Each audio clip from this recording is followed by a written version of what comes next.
मुस्लिम personal law board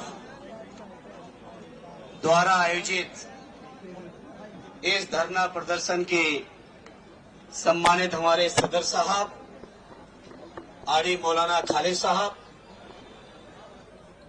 और सभी संगठनों के, मैं समझता हूं सभी हमारे सम्मानित पूरे देश में जितने बड़े बड़े पर्सनालिटीज हैं जिनसे मिलने के लिए लोग व्याकुल रहते हैं, आज वो सभी साहिबान आज हमारे मंच पर हैं। सभी हमारे सम्मानित साहिबान आरडी अवधेश प्रसाद जी सहित, क्योंकि वो सीनियर बहुत है हम सबसे, सभी सम्मानित हमारे सांसदगण और इस कार्यक्रम में आए हुए देश के कोने कोने से पधारे हमारे सम्मानित साथियों, पत्रकार मित्रों, आज के इस मौके पर मैं अपने नेता आदरणीय अखिलेश यादव जी और अपनी पार्टी समाजवादी पार्टी की ओर से आप सभी को यकीन और विश्वास दिलाने आया हूं कि समाजवादी पार्टी आखिरी सांस तक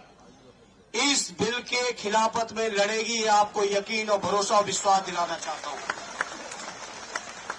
बिल के इंट्रोडक्शन से लेके जेपीसी से लेके जहां जहां तक ये बिल चला और जहां तक ये बिल जाएगा, चाहे संसद में दोबारा आए, चाहे न्यायालय तक जाना पड़े, हर स्तर पर समाजवादी पार्टी आपके हर फैसले के साथ मजबूती से खड़ी है साथियों।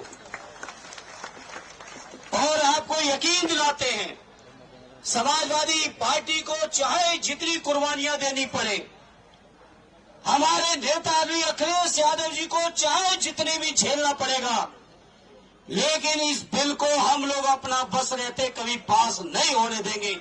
ये हम आपको यकीन और भरोसा दिलाते हैं। आप सबकी दुआओं से और आप सबके मेहनत से समाजवादी पार्टी आज इस हैसियत में है, आपकी कृपा से, आपकी दुआओं से, कि संसद को चैन से नहीं चलने देगी। अगर संसद में जबरदस्ती बिल आएगा तो ये सरकार की नीयत से आप सब वाकिफ हो। ये सरकार किसी भी तरह से जो हमारे मुसलमान भाइयों के, हमारे बुजुर्गों ने जो जमीनें वक्फ किए हैं, चाहे इबादत गाहों के लिए किए हो, चाहे शिक्षण संस्थानों के लिए किए हो, चाहे कब्रिस्तानों के लिए की हो, चाहे समाज की और तमाम जरूरतों के लिए की हो, उनकी जो नीयत थी वक्फ करने की जमीन की, उस नीयत के खिलाफ जाके सरकार जमीन कब्जा करना चाहती है। सरकार को पता है कि रेल और रक्षा के बाद अगर सबसे ज्यादा कहीं जमीनें हैं तो हमारे वक्फ बोर्डों के पास है। ये बीजेपी के लोग जो देश के अंदर नफरत फैला रहे हैं, देश के अंदर लोगों को चैन से नहीं रहने देना चाहते हैं, देश के अंदर हमारे मुसलमान भाइयों के हर स्तर पर हमला कर रहे हैं, चाहे उनके शिक्षण संस्थान हो, चाहे उनका रोजगार हो, व्यापार हो। अब तो हद हो गई जब उनके द्वारा वक्फ की हुई जमीनों पर भी इनकी नीयत है। तो मैं आदरणीय अखिलेश यादव जी की ओर से, समाजवादियों की ओर से आप सबको यकीन दिलाता हूं, हर स्तर का संघर्ष करेंगे, इस बिल को वापस करा के छोड़ेंगे। ये मैं आप सभी को यकीन और विश्वास दिलाना चाहता हूं। मैं आज के इस मौके पर मैं सलूट करता हूं देश की आवाम को।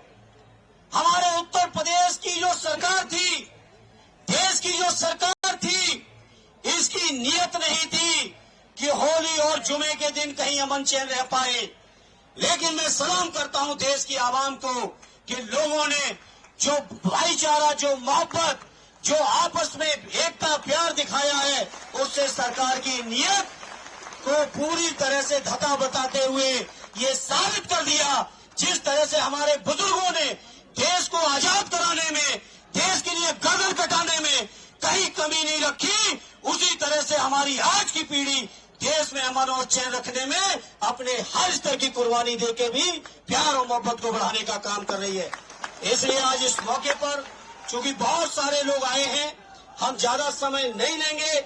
इस मौके पर मुस्लिम पर्सनल लॉ बोर्ड के आरिफ खालिद साहब से लेके मौलाना उस्मानी साहब से लेके सभी सम्मानित पदाधिकारियों का मैं शुक्रगुजार हूं कि उन्होंने मुझे मौका दिया अपनी बात को रखने का, और इतने आवाम के बीच देश की मीडिया के सामने एक बार फिर आदरणीय अखिलेश यादव जी की ओर से आपको यकीन दिलाते हुए, चाहे जितनी कुर्बानी देनी पड़ेगी, चाहे जितना संघर्ष करना पड़ेगा, चाहे जितनी लड़ाई लड़नी पड़ेगी, लेकिन उसको लड़ते हुए हम अपने मुसलमान भाइयों की वक्फ की जमीनों को सरकार के हवाले नहीं होने देंगे।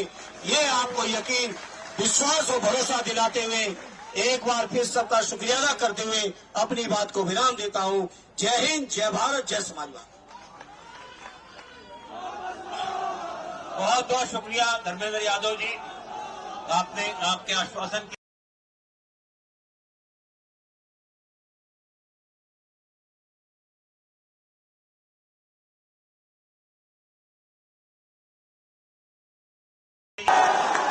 कि वो तशरीफ लाए, अपनी बात रखी। आपने जेपीसी में अपनी बात ताकत से रखी, पार्लियामेंट में भी रखी, और मैं भी साथ गुजारिश करता हूँ।